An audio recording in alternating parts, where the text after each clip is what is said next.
Welcome to Analyst Talk with Jason Elder. It's like coffee with an analyst, or it could be whiskey with an analyst reading a spreadsheet, linking crime events, identifying a series, and getting the latest scoop on association news and training. So please don't beat that analyst and join us as we define the law enforcement analysis profession one episode at a time. How we doing, analyst? Jason Elder here with another LEA podcast deep dive. Did you know with Mike Winslow? And of course, with me is Mike Winslow. Mike, how we doing? Great, Jason. How you doing? I am doing well. We are recording this before Christmas, but it's going to publish after Christmas. So give me some predictive analysis. Did you have a good Christmas? Yes, I predicted that it will be a great Christmas overall. I'm also predicting no snow, which is very easy to do in Arizona. So should be good to go there. Very good. All right. So what do we need to know for today? So today's Did You Know? I wanted to focus on did you know that there are other resources outside of the ones that you normally are thinking about in terms of gaining information, whether that be on scene at an incident or even from your office creating a bulletin product. And I'll give you an example. So in our city, in the city of Scottsdale, and if you work for a city, a county, a state, municipality, guaranteed there's data out there that you may not be utilizing yet that could get you some really good info. So in Scottsdale specifically, to run a business in Scottsdale, you have to have a registered business license with the city. With that comes contact information, right? So names, addresses, phone numbers.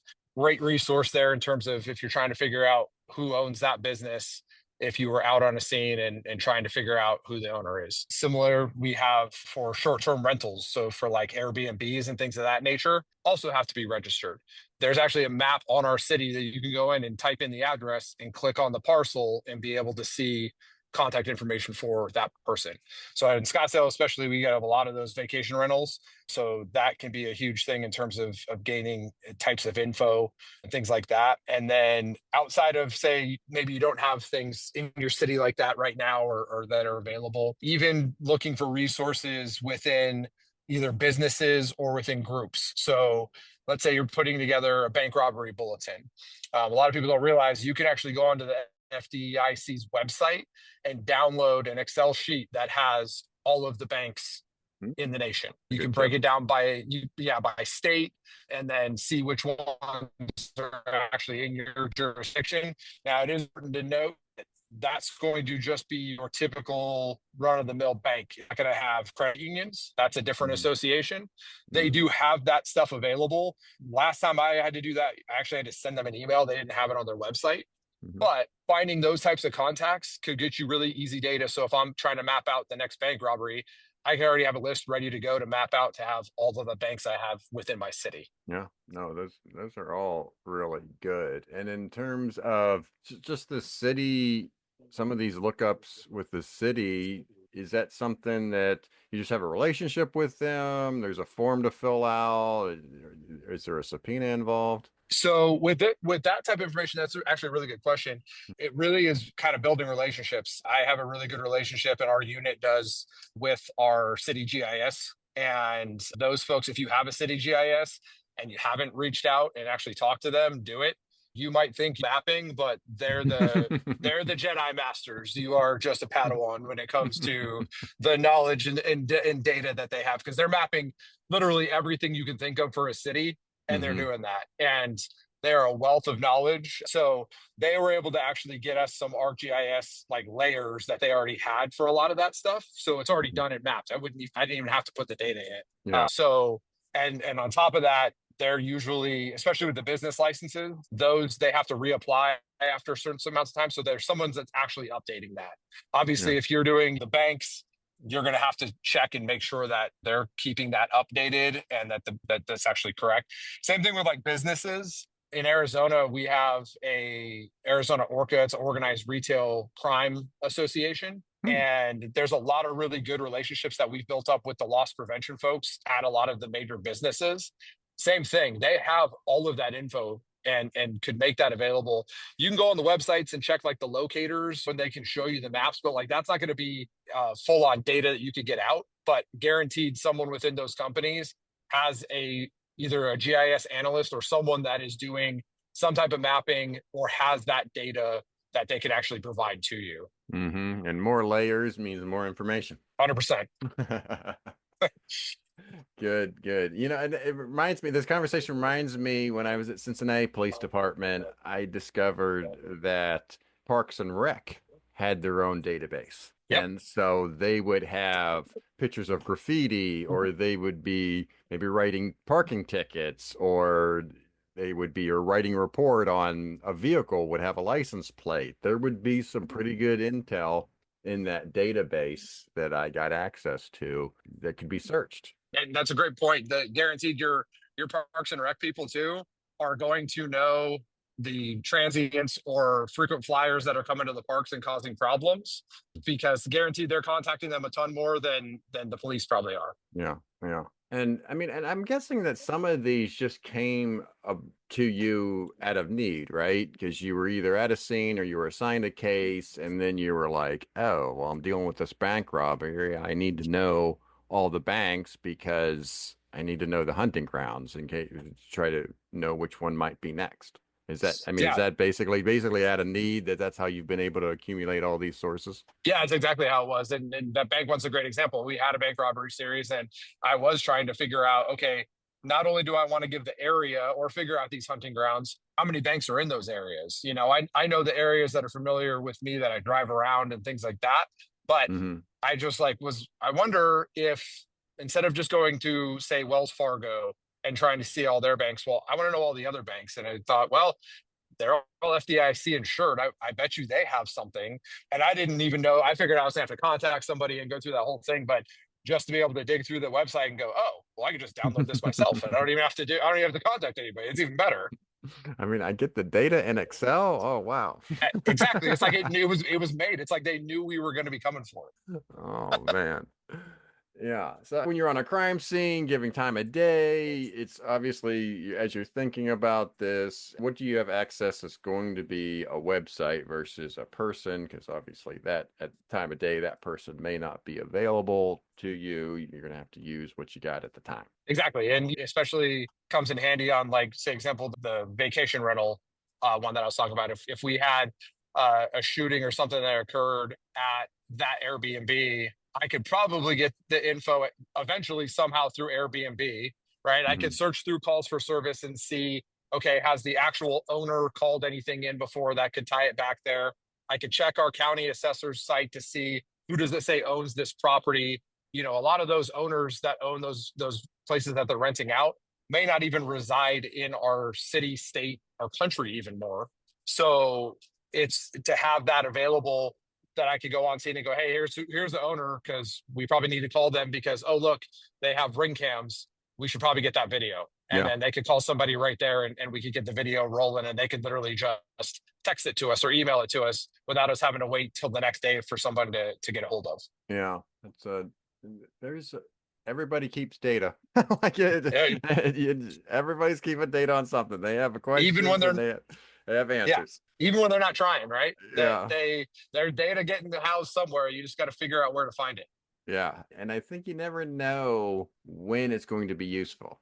And as you mentioned, the need came about, and so that's what you do. But I think I did put a presentation together, the one conference, about just different resources in the city. And you talked about city planning, and I talked about Parks and Rec, and just within the city as well. I think there is a lot of information that may be useful. It's worth exploring. Actually, I think the one time on the podcast, I actually pitched the idea that would be a good project for an intern. If you needed a project for an intern, that'd be great. Have that intern go through and identify city resources, and would get them out and about and meeting people and understanding data and understanding how the city works. And the analyst would get this wealth of potential information that they can access in the future. Yeah, it's a great way to do that. And interns is a great way to think of it too, especially if you need to collect that data and you don't know when the next target location or thing that's going to be an issue, right? We've been asked before, whenever there's certain religious things going on, hey, can you map out all the churches that we have? Oh, okay. Well, there's not like a collective website, and I don't necessarily want to drive around the city all day and be like, okay, there's one there. And some people do that out of their house. So there's a lot of different ways to be able to do that. But when we can put out some type of an intel document saying, hey, these types of houses of worship are being targeted. Here are all the ones that are in the city. So, hey, beat officer, that's in your beat. This is what you're looking for. And then they might not even realize, oh, I didn't realize that was a church, or I didn't realize that was that type of church. So being able to be that go-to resource, and it's really one of the reasons that we get asked out to major scenes, because we tend to be that kind of information hub. And if we don't have it, we kind of have that mindset of, okay, well, I don't have it yet, but I'm going to go figure out how to get it. Yeah. That's definitely an important point, because I think there's always a lot of pressure on analysts, and you don't need to be able to answer every question, but get what question that's being asked, and then go do your work, go do your research, figure out who does have that right answer. Exactly. I always tell people, don't be afraid to say, I don't know, but don't just say, I don't know. Throw in that, but let me find out. Or, but let me research it. Let me figure some stuff out here. It's okay to not have it, but you can still reassure them that I will get it though. Yeah. Because there's a lot. And then of course there's other resources as well. You got your neighboring jurisdictions, you got your fusion centers, you got your real-time crime centers. All of those entities are going to be a wealth of information for folks as well. Those are kind of more traditional ones, but you're just going to be building your tool belt, so to speak, and you just want to be aware of as many data sets as possible, because you never know when you're going to use them. 100%. And I mean, even something as simple as utilizing the IACA forums and saying, hey, map these out, or does anybody know, is there a database that houses this? I've seen those questions go up there before, and I always end up following it, because I'm like, well, I haven't had that come up yet, but I might. Yeah. That's another good point. That reminds me of the old man elder and talk about the listserv. That's why I was like, oh, I would search my email. I was like, oh, did this get asked in an email? But you could still do that with the forums. To your point, you could still Keyword search. Yeah, you could do a keyword search and see if anybody's asked a similar question of the membership. All right. Anything else, Mike? I think that about does it, man. Just wrapping up the year. It's been great. I appreciate you having me on for this. I think it's a super cool segment. I enjoy doing it, and I hope your listeners enjoy it as well. Yeah. We didn't talk about it beforehand, but I'm curious, as you're probably well aware of the healthcare CEO shooting and shooter. Yes.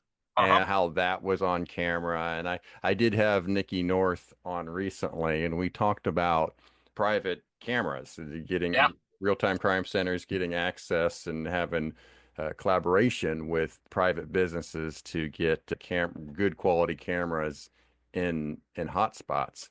And so, but I'm curious, I got her take obviously, but I'm interested to get your take. When you saw that, what went through your mind as you were watching that unfold for a couple of days there, as the shooting happened and then there was the search? So it was very interesting for it to be that kind of brazen out just in the busiest city in the world. And the first thing I thought was phones and cameras, right? Those are really the first two things that come up. Did this guy have any type of device? And kind of knowing the process that it would take to try to key down to a particular device. And then on the camera side, okay, cool, he's covered up now, but where can you start tracking him back when he didn't have that? And then once that started coming about, then facial rec. At that point, once you start getting enough on a face, and I think I saw an article maybe a day in or so that they were already saying that they were going to be probably relying on facial rec to help them get leads because you get a facial rec hit, cool, like that's not PC to go arrest somebody. There's still a lot more that goes into it, but it can still be a great lead generator, because the days of having to scroll through booking photos and put in heights and weights and things like that are kind of gone now with the advent of AI, where it can be a huge assistance to us to be able to throw a picture in and it goes, well, here's a bunch of the similarities for you based off of not just looking at it and being good with faces. It's actually using real algorithms and things to be able to give you those key points. So yeah, I knew it was going to be a matter of time just because of where it was, and having worked, homicide cases where there obviously there are going to be a ton of witnesses when it was that early in the morning, but there's still going to be people that saw stuff. And any good investigation still boils down to them asking the right questions of those people and then following and tracing back to that point where you can get either a better photo or some type of better identifier that's going to get you to your suspect. Yeah. Were you surprised that he made it out of the city?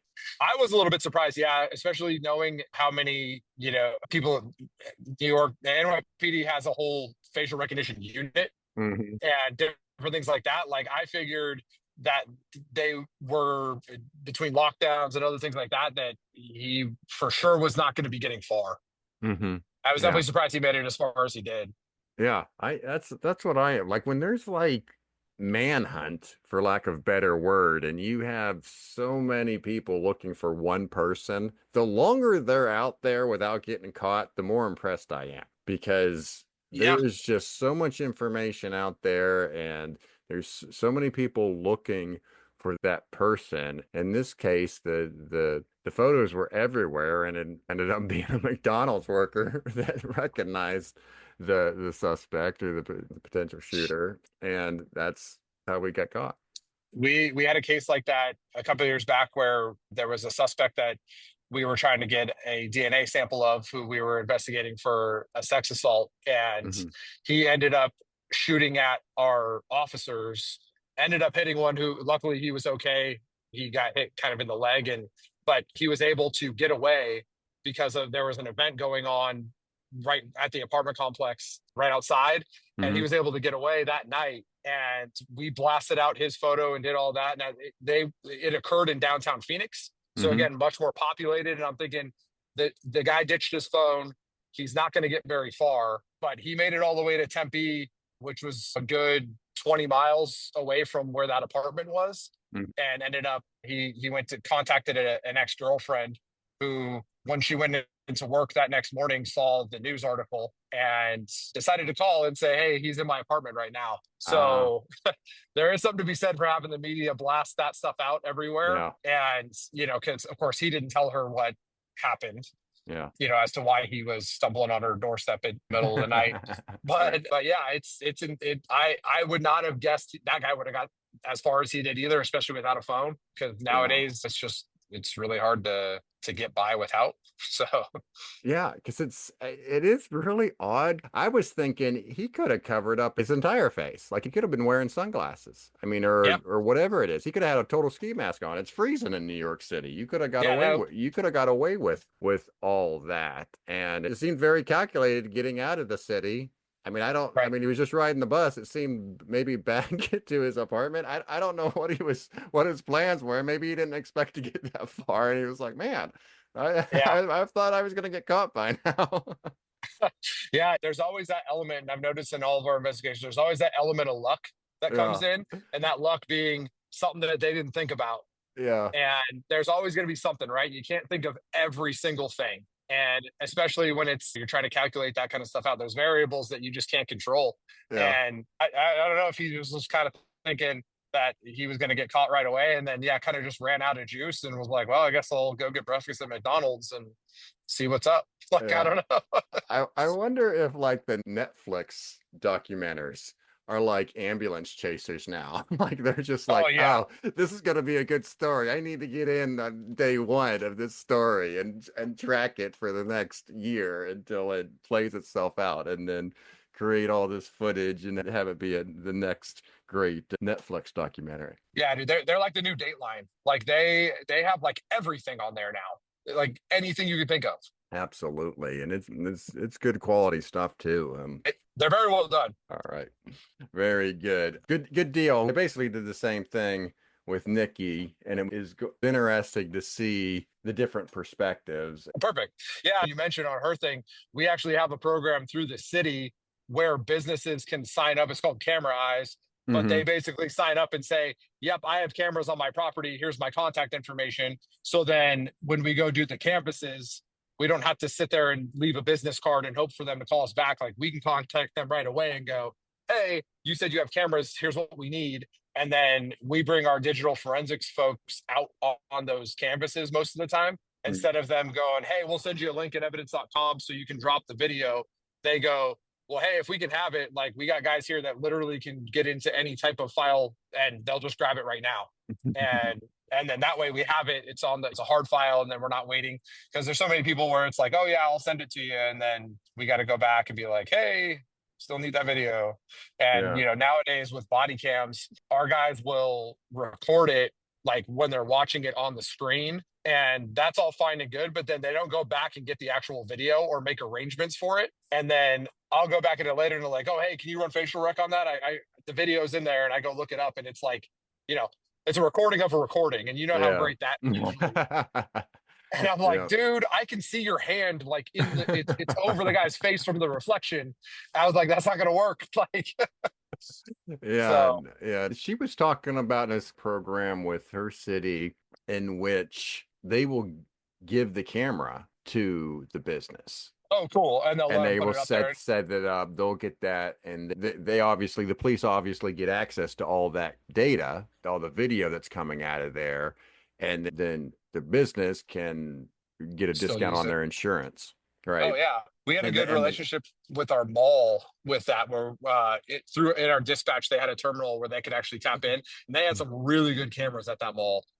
So that ended up being really good, but it helped because the director of security used to work for our department, so that was like it easy in. I know it is. Speaking of like the quality of camera and even facial recognition, and I guess you only usually, I guess, have only a couple of cameras, and you want them to be up above kind of thing. But that one that was at Starbucks, where it was at the counter, I'm really surprised that they don't have more eye level cameras. Yeah, the best one, we have a Circle K convenience store that, like, brand new that they made, and the cameras that they put one of the pinhole cameras literally at the door that's at like eye level, so we get people when they're leaving, and it is super clear. And I'm like, man, every convenience store, every bank, like pretty much every store should have one of those on. They have their little security screeners and things like that. But like, you have a camera like that that's getting people, because especially when they're leaving, a lot of times they're not always thinking about, oh, I got to cover up here. And if it's a pinhole camera, like, you can't tell there's a camera in there. They don't even see it. Don't even think about it either. You're right. Exactly. So interesting. Good all right. Stuff. Yeah. All right, Mike. Hey, very good. Thank you so much. Both. I hope you had a Merry Good Christmas, and I know you had a Merry Christmas, both at the same time, since you gave me that great predictive analysis earlier. But I really appreciate your time here today, as always, and thank you for the good information. Yeah, thank you, man. Merry Christmas to you and your family as well. Thank you for making it to the end of another episode of Analyst Talk with Jason Elder. You can show your support by sharing this and other episodes found on our website at www.leapodcasts.com. If you have a topic you would like us to cover or have a suggestion for our next guest, please send us an email at leapodcasts@gmail.com. Till next time, analysts, keep talking.